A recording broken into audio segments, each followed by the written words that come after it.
my name is Abigail Hammond. I'm an author and a reader, and on this channel I like to talk about books. And today I thought it'd be fun just to go through and show my entire collection of classics. I have not the biggest collection. First of all, I live in a literal tiny house, so I don't have a ton of room to have books everywhere.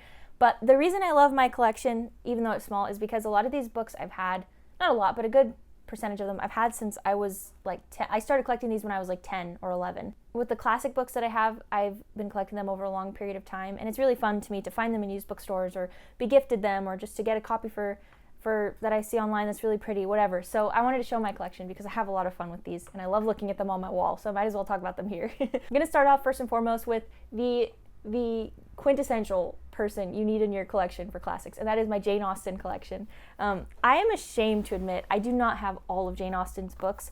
I don't know where my copy of Persuasion went. I used to have one. I don't know where it's at, but I'll show you what I do have. So first and foremost, I have my copy of Emma, and I love this copy. It's so pretty. My husband just got it for me this year for Valentine's Day because I had another copy that I'd bought when I was in high school, but I cannot find that copy anywhere. So he bought me this copy, and it's gorgeous. The flowers on the front are so pretty.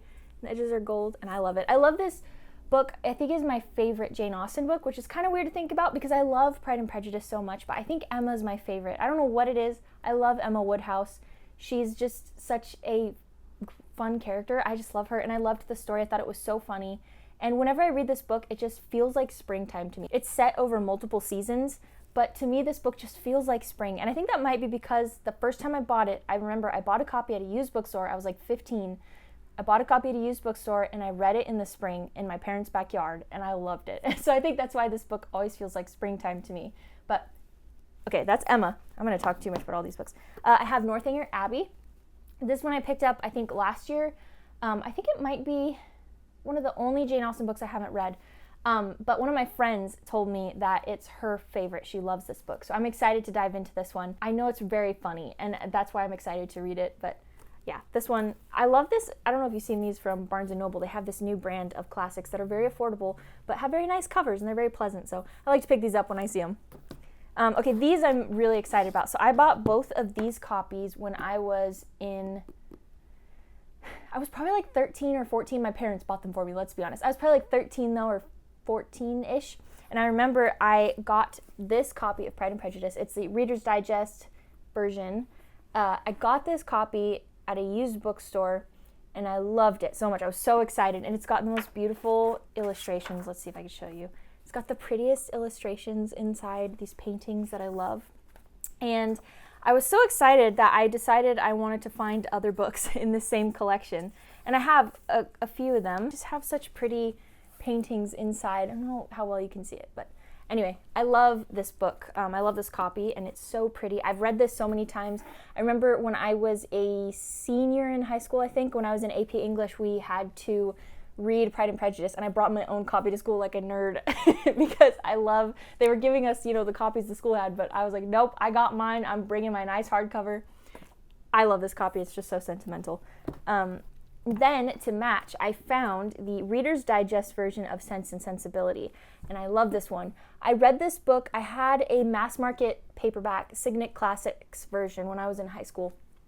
High school was clearly when I started getting into all the classics, but I had a Signet Classics version, one of the little mass market paperbacks. I don't know where that went again, but I found this version at a store, and I was so excited to add it to my collection of the Reader's Digest books. So I have not read this copy, actually. I haven't read this book in years, and I've been meaning to reread it because I love all things Jane Austen, so I will reread this at some point. I do have other Reader's Digest classics, but none will be in this video because I have some books in storage because, as I said, I live in a tiny house. I cannot have all my books out all the time, so unfortunately they have to stay put away until I have more shelf space. But there is one more. I don't think this is Reader's Digest, but it's sort of similar, and this book I'm actually really excited about. I recently found this. Let me take it out of the box here. This is The Old Curiosity Shop by Charles Dickens, and look at the edges are red. Isn't that beautiful? But I found this, and it's got I love when they have these little notes in here about the author and the book. But I found this at one of the hospice thrift stores in a town nearby, like an hour from me, and it was on sale for like $4, and it is the most beautiful copy. Look at this. It is the most beautiful copy of The Old Curiosity Shop. I believe this was printed in 1941. And I don't know what it is. I love used books because when it has like little pencil marks or like a name or something written in it, and you know somebody else owned it and loved it before you, especially when it's this old and in such pristine condition, you know that the person that owned it loved the book. That's really special to me. I don't know, it just feels special to know that you now are in possession of a book that somebody else loved and cared for so much. So this is my copy of The Old Curiosity Shop. I haven't read this. I will admit the only thing by Charles Dickens I have read is actually A Christmas Carol, which I love. So I've been meaning to get to some Charles Dickens books at some point. I'm thinking this year I'm going to try, and I think I'll probably start with Great Expectations because I know that one is a gold standard for Charles Dickens. Continuing on, I have with English classics, I have The Picture of Dorian Gray. I read this one again in high school, and my mind was blown at the ending with the painting. I love this book, but I haven't read it since, so I'm excited to reread it. I'm hoping this year again, because now that I'm an adult and I'm married and I'm like a different place in life, I'm excited to reread it and just see what I think about it. And there are 3 other stories, I think, in this copy by Oscar Wilde. I'm excited to read those too. Oscar Wilde's his writing is very beautiful, which is funny because of how sarcastic he is at the beginning of The Picture of Dorian Gray about how art is useless. Thinking about how he says art is useless, but then his writing is so beautiful, and it's interesting, man. Next, I wanted to share my collection of Treasure Island books, and it's funny because I never intended to collect Treasure Island, but I got my first copy was this one right here, this copy of Treasure Island. I believe it was printed 1945 or something. Let me double check that. So this copy was printed in 1949. And I have had this copy, I think since I was 11 years old, 10 or 11 years old. My grandma got it for me at a yard sale, and she gave it to me one day. And I remember I was 10 or 11. I was pretty young, and I read it, and I loved this book so much that for years, until I read Jane Eyre for the first time when I was like 17, I said Treasure Island was my favorite book for years. I just love this book. This book is one of those books that made me love reading so much. It's one that I've read many times over the years. I've read for school, I've read it on my own multiple times. I love any versions made into a movie, The Muppets or Treasure Planet or whatever. I love Treasure Island, one of my favorite stories. All of a sudden, I have a whole collection of Treasure Island books because my grandma gave me this one, so it will always be my favorite because this is the one I remember. And I can't believe how good condition it is when I've had it since I was like 10. But I wanted to show some of the pictures, and I love each of the editions I have has different pictures, different formatting, which is really cool. So you can see like this one, I love. This one has deckled edges as well, which always made a book feel even better to me than it was. But this, like I said, this is always my favorite copy. This is the copy I read when I want to reread Treasure Island, which is a fantastic book, honestly, and I think one of the best classics for sure. I love that book. This next version I have, my friend Taylor actually got for me. She was visiting her brother who was stationed in England, and she picked this up for me because she remembered I said I love Treasure Island. So this is a relatively new to me copy, but I really like it. It's a very simple copy. It also has illustrations, but totally different illustrations from the other copies I have, which is always fun to see all the different illustrations. And I love it. It doesn't have a date when this one was printed, but I could tell it's old and well loved, and I love that. So that's my second copy of Treasure Island. This one is very exciting to me because I got it in this set here. I'll show you. I have this set of classics, and I actually bought this set when I was in England. I was visiting because I used to be a personal assistant, and my boss was going to England for a conference, and she brought me with her because I was working, but I also got the chance, to go out and sightsee a little bit and shop. And I was so excited when I found this whole set of classic books in one of the stores, and I was like, that is the perfect souvenir because I love to read. They will sit on my shelf forever, and I will always look at them and remember my trip to England, which was very fun. So that's where this copy came from. So I bought this one probably 2019, and it's a really nice copy. Again, it has totally different illustrations. This one right here is my favorite. If I could have this as a poster on my wall, I would be very happy. So all I have to say, that is my collection of Treasure Island books. This one will always be my favorite, again, because my grandma got me this one when I was so little. And this book is one of those books that made me love reading. I loved reading ever since I could remember. My family, like my parents and my grandparents, were always reading and telling me stories. But this book made me love reading so much more. And anytime I read it, it was a different feeling than any other book I'd read. So I love Treasure Island. It will always have a soft spot in my heart. So, speaking of Charles Dickens, earlier I talked about Charles Dickens and this collection. I wanted to show the rest of these. So in the collection, I also got Great Expectations, it's a beautiful copy of Great Expectations. And I plan to read this one, hopefully this year. I really want to get more into Charles Dickens. I really haven't read much of his. I love these copies. They're so beautiful. So that's my copy of Great Expectations. And then in the same collection, I have Barchester Towers by Anthony Trollope. I have not read anything by Trollope yet, but I remember years ago I watched the miniseries Julian Fellowes did based on Dr. Thorne by Anthony Trollope, and I loved that. When I found out it was a book, I really wanted to get something by Trollope and read it. I would like to read Dr. Thorne at some point, but I managed to find this in the collection, so I'm excited to try Trollope's works.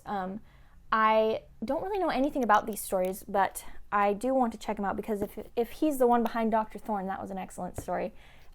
And last but certainly not least, I have The Pilgrim's Progress by John Bunyan. I love this story so much. This is such a fantastic allegory. I think the first Christian allegory really ever written. It's fantastic. I love The Pilgrim's Progress. There's so much in this book. It's such a short story, but there's so much you can get out of this book.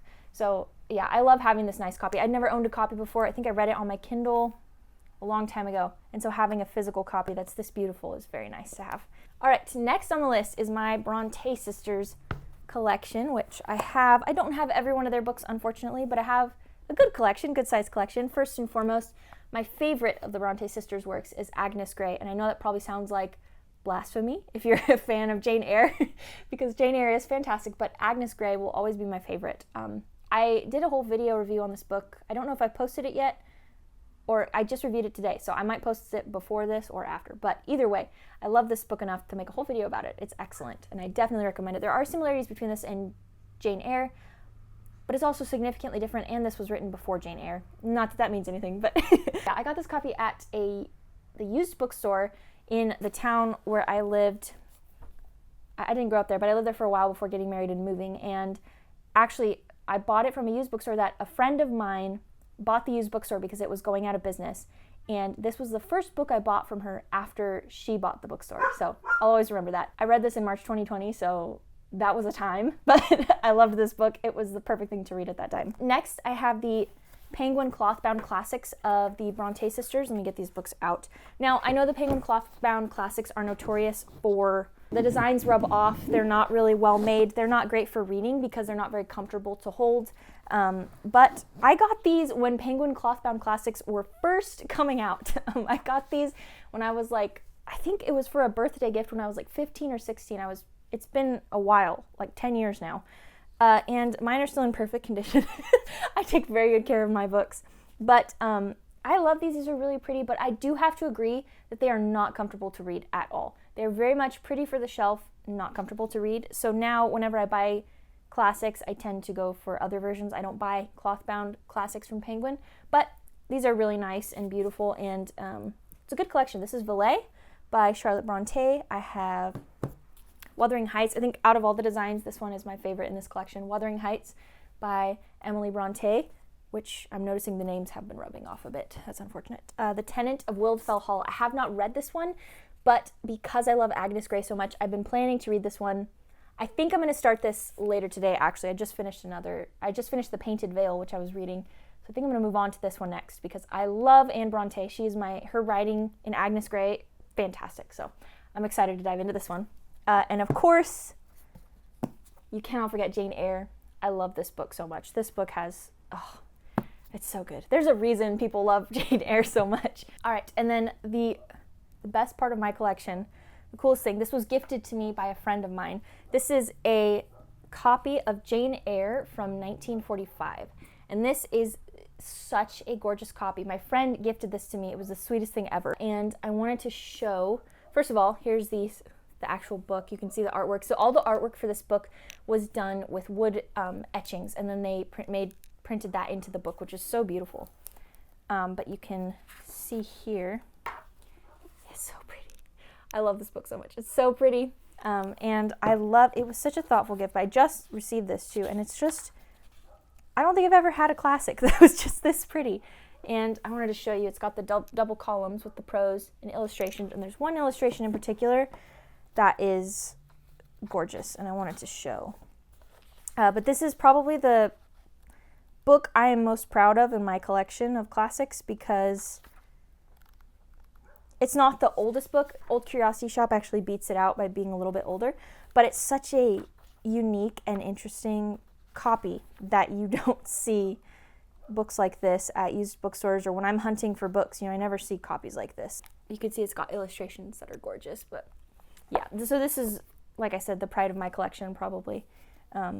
It was an extremely thoughtful gift, and I'm always very, very excited about this whenever I see it on my shelf now. Speaking of how not great Penguin cloth-bound classics are, here's my copy of The Count of Monte Cristo, Penguin cloth-bound classics. Reading this with this is not going to be ideal, but I don't mind. It was a gift. I'm really excited to read it, and I have seen the movie for this, but I have not read the book, and I'm really excited because I know the movie differs a bit from the book. Not the 2024 French version. I've seen the version from like the early 2000s maybe, or 1990s. I can't remember when it was made, but that was a really great movie. So I'm excited to read this book this year. I have also planned to there are several other Alexander Dumas books I really want to read, including The Black Tulip, obviously Three Musketeers. There's quite a few I want to read, so I'm excited to try his works this year for sure. Next, I have some Greek stuff, not in Greek, obviously I can't read Greek, but first of all, at the beginning of this year, I read a biography of Socrates, and the biography was by Paul Johnson, and it was fascinating. I was so interested because I'd never read anything about Socrates before, really.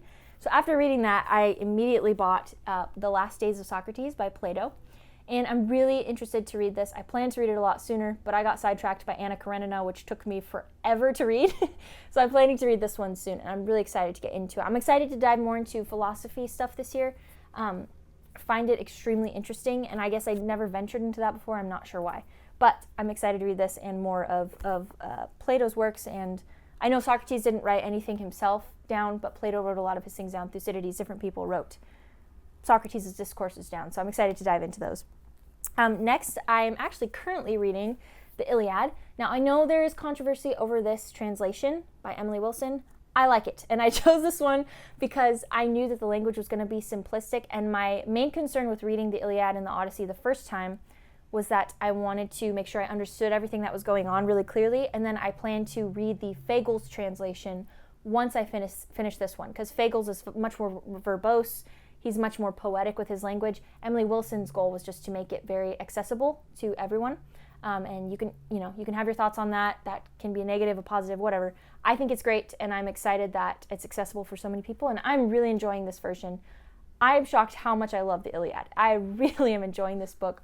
The interactions of the gods and goddesses with the humans, even all the men, Hector, I love Hector, and just all the different men that are just fighting this war, Agamemnon and Odysseus and Diomedes and all these different things. I'll do a full review, but I do have to say one of my favorite parts so far has been Ares is on the battlefield, and if you don't know, Ares is the god of war, and Diomedes is charging towards him, and Diomedes knows, oh, Athena told me not to fight any gods on the battlefield except for Aphrodite. And this is Ares, not Aphrodite, so I can't fight him. And Athena appears next to Diomedes, and he's in his chariot, and she's like, hey, we're going to go fight Ares together. Don't be afraid, I'll help you. And so Athena full on, there's two people in a chariot, one person to drive. And so Athena grabs the guy that's driving Diomedes' chariot, tugs him out, chucks him on the ground. He's just tumbling across the ground so Athena can jump into the chariot next to Diomedes. And I love that because it's a full-on Grand Theft Auto sort of situation where Athena's just like, and just jumps in the chariot. And I just find that so funny. And there's just so many great moments in this book so far. This is not a book review for the Iliad, so I need to stop rambling, but I'm really loving this book, and I'm excited to finish it up and read the Fagles version, to get more in depth, the different version, more poetic, and then also to read the Odyssey. I'm going to do the same thing, read her version, then the Fagles version, or whichever version I get my hands on. So I've really been enjoying these a lot more than I thought I would. It's always been intimidating, you always hear about the Odyssey and the Iliad, and you're like, oh, I could never, that's so, ancient poetry, I could never read that, but it's actually very good and accessible. And don't hate me. It's an illustrated version of the Odyssey. It's written in prose. I know that's like sacrilege if you like the Odyssey, but I like this version because I got it on sale, but I like it because it has such great illustrations and paintings in it. And I think it's just a cool thing to have another version that's in prose with such beautiful artwork, and I like it. It goes on my shelf, so that's part of my collection. I want to get into Russian literature. I have a little bit of a decent sized collection. I just started getting into Russian classics this year. and they're kind of blowing my mind, really enjoying them. First and foremost is one I have not read yet, and that is The Brothers Karamazov, I think I'm saying that right, by Fyodor Dostoevsky. And I'm planning to jump into this one soon. I think I'm going to read one other book and then read this one, because this is a long one, and I just finished Anna Karenina, and that was a long one. But I am very excited to get into this book. I can't wait. I can't wait to be staring at a wall thinking about what I just read for hours. I loved Anna Karenina for that reason. So I've heard Fyodor Dostoevsky's books are even more so prone to make you think and consider and challenge you. So I'm very excited to jump into this one. Next, I have Eugene Onegin, and I loved this book. I just finished it last week, and I read this version, which is the Stanley Mitchell version, and then I listened to the audiobook of the James Phelan translation. And I have to say, I like the Phelan translation better. Overall, I just think it felt like the verbiage made more sense. Sometimes Stanley Mitchell's word choices felt a bit stiff or something. But I loved this story. It's fantastic. I think I'm going to do a review or a discussion about this book. But oh wow, I never expected to love a story written entirely in verse as much as I loved this. I want to reread this again. It was so good. Very, very good. So last but certainly not least, for the Russian classics, I have Anna Karenina by Leo Tolstoy. I have a whole hour-long video on my channel just talking about this book. I love it. This is absolutely has taken the place as my favorite classic book that I've ever read. Jane Eyre was always the one I went to, and then Agnes Grey, but now I cannot dethrone Anna Karenina from my favorite classic book. This book honestly changed the way I think about reading books and approach books. It's so good, but I'm not going to start rambling because I already did that for an hour in one of my other videos. I'll link it below, but it's so good. Definitely love Anna Karenina. This is the Garnet translation. I definitely want to get the Volohansky translation and read that because I've heard really good things about that. So I'm hoping to get that later this year and possibly reread this in like winter time. Feels like a very good book for winter. So I'm excited to hopefully reread this later this year with a new translation. All right, and next I have some more here. I have a small collection of this edition. I think it's Union Square & Co. or something. So Little Women. I love this book. It is so sweet. I think most people have read this one. Like a lot of girls have read this even when they were kids, but this book is so sweet. I read it 2 years ago, I think. The actual messaging and the morals in this book and the things that the family goes through and just everything is so good. It resonated so much with me, and I love this. It's such a sweet story, and it's impossible not to just be drawn into this warm little family and just, it's so good. Love this book. Love the 2019 movie too. I think it was 2019. I love the movie too. The one with Saoirse Ronan. I love that movie. But yeah, this is an excellent book. And then next I have Peter Pan. This is so underrated as far as classic. I think some people don't even know like it's a book. I didn't even realize Peter Pan, the Disney movie, was like a classic book that it was based on. This book is so sweet. I was so blown away with this when I read it. It's honestly, the overall story is about a mother's love and how important a mother's love is and what it means for children. And it is such a sweet story. There's some like really out of pocket things in this book. You're like, what? Excuse me? That are just like one sentence things. But for the most part, this book is just utterly adorable and sweet. And the story is so heart-wrenching at times. And you just feel so bad for Peter. But the ending is so wholesome and heartwarming, and I love this book. Definitely recommend it. It's a short read too, so it's definitely worth picking up and giving it a try. Next, this is one I have not read, Mrs. Dalloway by Virginia Woolf. I'm excited to read it. I haven't read anything by Virginia Woolf, but she's always been on my list for the longest time. Again, since I was in high school and I started getting into classics, I've always had Virginia Woolf on my list, and for some reason I've just never gotten around to reading her stuff. But I want to get into her stuff because I know she has several books and she's very highly acclaimed. So I'm excited to read this. I don't know anything about this except that it looks really pretty and it looks like a good story, so I'm excited to read it. The Painted Veil by William Somerset Maugham.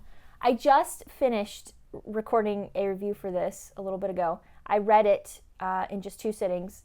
Fantastic book. Again, I'm not going to ramble about it because I just recorded a discussion of it and I'll link that as well. But oh my gosh, I love this book. I cannot get over this book. You should read this book. It's so good. It's some ways you could almost compare it to Anna Karenina, but very different at the same time. Very, very different. And the premise is so intriguing. basically, just to give you an idea of the premise, it's about a woman who, she's a British socialite. She gets married to a guy. She's not really in love with him, but he's in love with her. She marries him because she really is desperate to just get married and get a settled somewhere. And she ends up having an affair. Her husband finds out, and he forces her, he's a doctor, he forces her to go with him to a place where there's a huge cholera outbreak, and he's going to help those people, but he's forcing her to go with him basically because he hopes she'll die. It's like his form of vengeance on her for cheating on him and breaking his heart. But the story that ensues is so good, and there's so much depth to it. Again, I need to stop talking about it. I just filmed a video about this, and you can watch that if you want more about this book. Excellent book. Definitely check it out. Almost done. This is my collection of Alice in Wonderland and other stories by Lewis Carroll. This is obviously the Barnes & Noble edition. You can tell they do these fancy hardcovers, but I love this. It's actually a really nice edition. It's very beautiful and actually very readable. If you can see, it lays very flat. It's really nice. It has illustrations in here too. I don't know where, somewhere. Oh, look, there's one. But I actually really love this edition of Alice in Wonderland. I've read the first one, Alice's Adventures in Wonderland, but I've not read through The Looking Glass, I don't think. And so I mean to read more of these later. But I definitely love these stories. They're very fun, very whimsical, and this edition is actually very nice. I couldn't be happier with it. I don't remember when I got it. It was several years ago, I think, for my birthday. I bought it with a gift card or something. And last but certainly not least, I have a collection of H.G. Wells novels, and this was gifted to me by my grandfather for Christmas. And I have not read anything by H.G. Wells. Take these out and show you. So I actually was very excited to get this because I've been meaning to check out his stuff. I'm a big science fiction fan, but the fact that I haven't read one of the most acclaimed names in science fiction, a classic science fiction author, is kind of crazy. I've read like Heinlein. I've tried Asimov. I couldn't get into Asimov's work. Heinlein was okay. I didn't really enjoy it because he always seems to, his books are very much for a message of some sort, like political or militaristic or different message like that, which I just struggled with. But Starship Troopers was actually the first real science fiction book I think I ever read, and it's what got me into science fiction. So I'll always have a soft spot in my heart for Starship Troopers, which if you've seen the movie and haven't read the book, you're probably like, what? But the book's actually pretty decent. I would never read it again. I think it'd be boring. But anyway, to get off that tangent, here are my H.G. Wells books. I have The First Man in the Moon. I like that these are little, too. They're nice little tiny editions that are easy to hold. The Island of Dr. Moreau, which I'm actually very interested in. I've heard a lot of people don't like this one, but the premise actually sounds very interesting to me. And it's an island where there's a man doing these experiments on these animals. And it sounds really interesting to me, kind of creepy. And I kind of like the creepy vibe. I'm not a horror reader, but I like the creepy vibes in books sometimes. The Invisible Man, When the Sleeper Wakes, The Time Machine, which I've heard a lot about The Time Machine. That's the story I know best. And also The War of the Worlds, I've heard quite a bit about. So I'm excited to jump into those at some point too when I want a little bit of something different, read some science fiction. That whole mess is my entire classics collection I have out on my shelf at the time. Again, I have some more in storage, but I don't have room for them. My collection isn't huge, like I said, but I like it because I've been collecting a lot of these books since I was starting from the age of 10 when I got this copy of Treasure Island. No matter how many books I've gotten rid of, because I've had to downsize oftentimes throughout the last 15 or so years since I started collecting these, and I've never gotten rid of classics. I always got rid of other books, but I always kept my classics because I knew those were special and I wanted to have a good collection of those. I have a lot of fun collecting them slowly over time, just getting one book here and there. I go to used bookstores or they're gifted to me or different things, and it's really fun. So I hope you enjoyed seeing my collection, and hopefully I'll read all of these at some point, get through all of them instead of just some of them. So anyway, I hope you have a good day, and if you want to see reviews of any of these books, I'll link any that I've reviewed in the description. And also feel free to check out my books if you're ever interested. I'm also an author, so I've published 4 books so far. And yeah, I'll see you in the next video.